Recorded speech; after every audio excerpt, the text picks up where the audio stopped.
लोकी लोकीची यात्रा संपाव असा उद्देश घेऊन असणारा त्या वनामध्ये आलेला ब्राह्मण, पण तिथून असणारे एका साधूचं आगमन होतो महाराज. योगायोगानं आत्मदेव ब्राह्मण हुशार होता. वाटलं एवढ्या महाराजांना जाऊ द्यावं, दर्शन घ्यावं त्यांचं, आणि महाराजांच्या प्रवासामध्ये विघ्न नको आणायला, आणि यांनी गेल्यावर आपण जीव देऊ. ज्यावेळेस असणार दर्शन घ्यावं, संत चरणीचे रज लागताची सहज, वासनेचे बीज जळून जाई. संतांची संगत एक क्षण जरी घडली तर संतांच्या लक्षात येते महिमा संतांचा आहे. योग्याची माऊली ज्ञानियाचे राजे, केवळ संतांमध्ये ताकद आहे की स्त्रीचा पुरुष करू शकतो, जड भिंती चलू शकते, नवे नवे तर पशुवेद बोलू शकतो. हे संतांमध्ये महिमा आहे. आणि ज्यावेळेस दर्शन घेतलं त्यावेळेस आशीर्वाद दिला. आशीर्वाद दिल्याच्या नंतर महासाधू दिसतो, योगी दिसतो, आणि घट्ट पाय धरले आणि ढसा ढसा रडत होता. महाराजांनी विचारलं,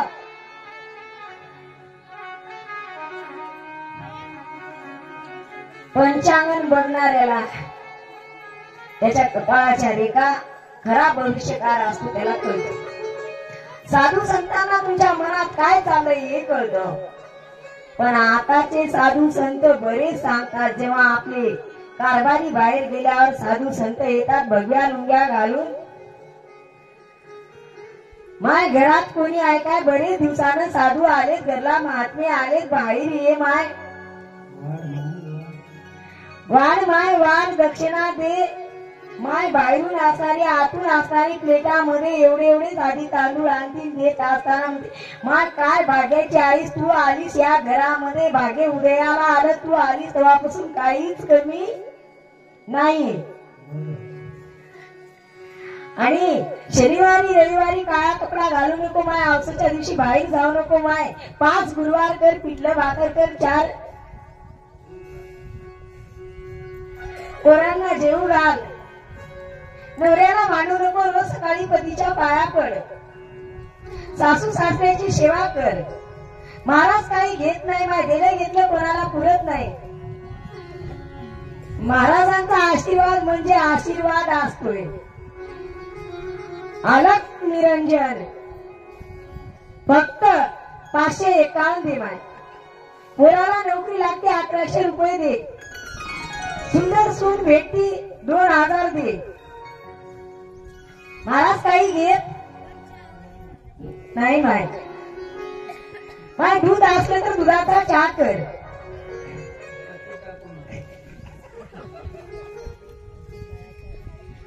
आताचे महाराज आणि महाराज खरेच असे महाराज झालते. आमच्या गावातून बघा 7 दिवसाचा सप्ताह आलाय. आतापर्यंत मला गेल्या वर्षी 24,000 झाले आणि गेले 19,000 गेल्या वर्षी झाले. आणि एका 2 घंट्यात मी सुद्धा 500 रुपये दिले. महाराजांना 70,000 उमऱ्यातून दिले. विष्णू महाराजांना प्रत्येकानं आमच्या घरी 2000 दिले. खरं ऐकलंय सांगा बरं, दिले की आपण 500 दिल्या नाही तर सांगा कोणी इथं दिले नाही. सगळे दिले की आता घरचे महाराज आहात, महाराजाला काय द्यायचं घ्यायचं म्हणा.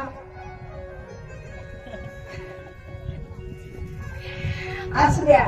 तर दर्शन झालं आणि महाराजांनी सांगितलं तुम्हाला पोटी संतान नाही, पण तुम्हाला होणार नाही. हे तुमची भाग्य सांगते, कपाळावरची रेत सांगते, तुम्हाला मूल बाळ काही होणार नाही. तुम्ही संसारात कधी सुखी होणार नाही. संसारात तुमच्या दुःखच दुःख आहे.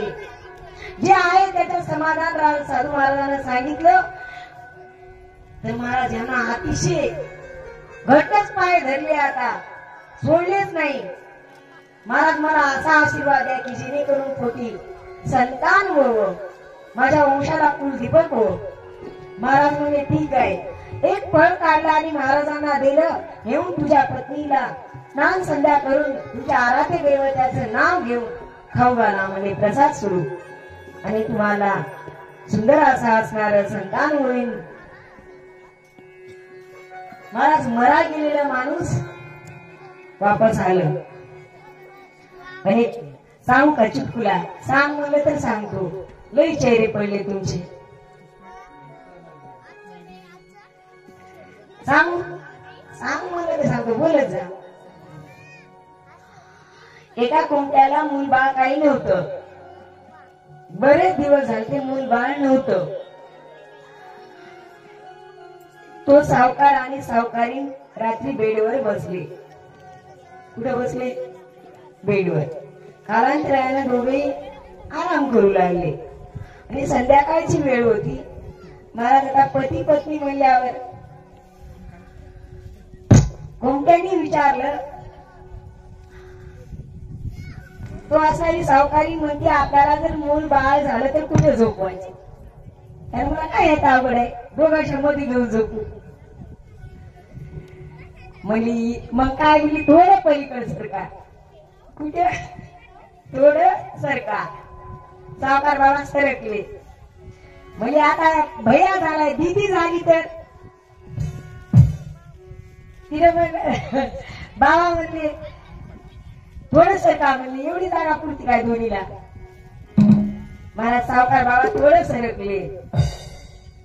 म्हणजे आपल्याला एवढी प्रॉपर्टी आहे. एक भैया काय कामाचा.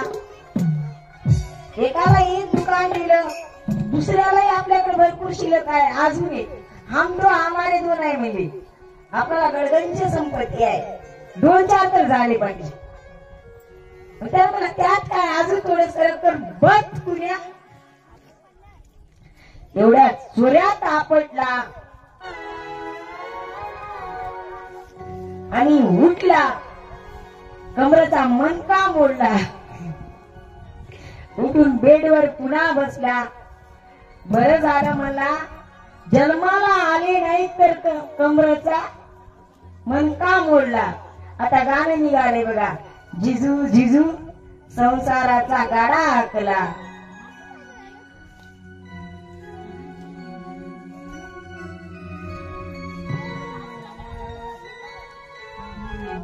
जिजू जिजू संसाराचा गाडा हाकला.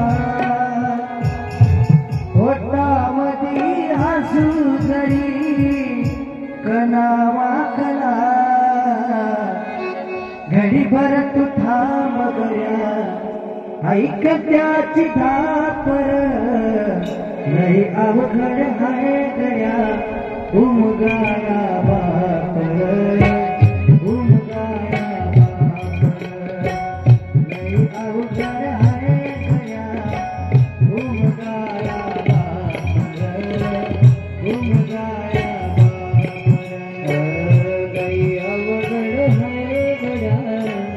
उमगाया बापर. उमगाया बापर. लई अवघड है गयानो उमगाया बापर. उमगाया बापर.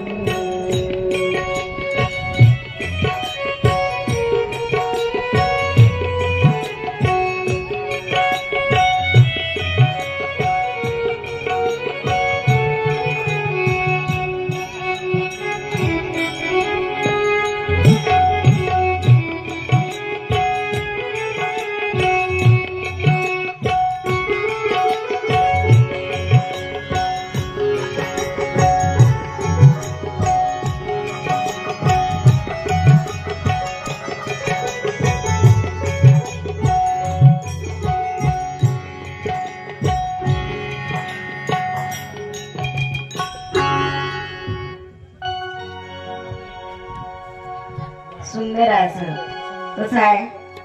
ज्या समाजामध्ये आपण वावरतो महाराज 3 महिन्याला एक नवीन गीत येत आणि नवीन सिनेमाचं गाणं सुद्धा येत. झिंगाट काही दिवस चलत नाही. फक्त लग्नात होते. नागिनी नागिनी डान्स नचता. पण काही गाणे असे राहतात की मनाला स्पर्श करून जातात. जो कोणी कवित्व केला असेल पण अंतकरणाला जाऊन भिडणारे गाणे आहेत महाराज. आईवर असतील, वडिलावर असतील. खऱ्या संसारात जिजू जिजू संसाराचा गाडा केला. पण ते गाढा असणार ओढत असताना त्याचं ओझ होत नाही. त्यात एकच कारण आहे, संसाराची आशा. जो आनंद मिळतो ना, त्या आनंदामुळे माणूस सगळं दुःख विसरून जातो आणि पुन्हा पुन्हा पुन्हा पुन्हा कष्ट करतो, राब राब राबतो. महाराजांनी बोलल्याप्रमाणे ब्राह्मण खुश झाला, घरी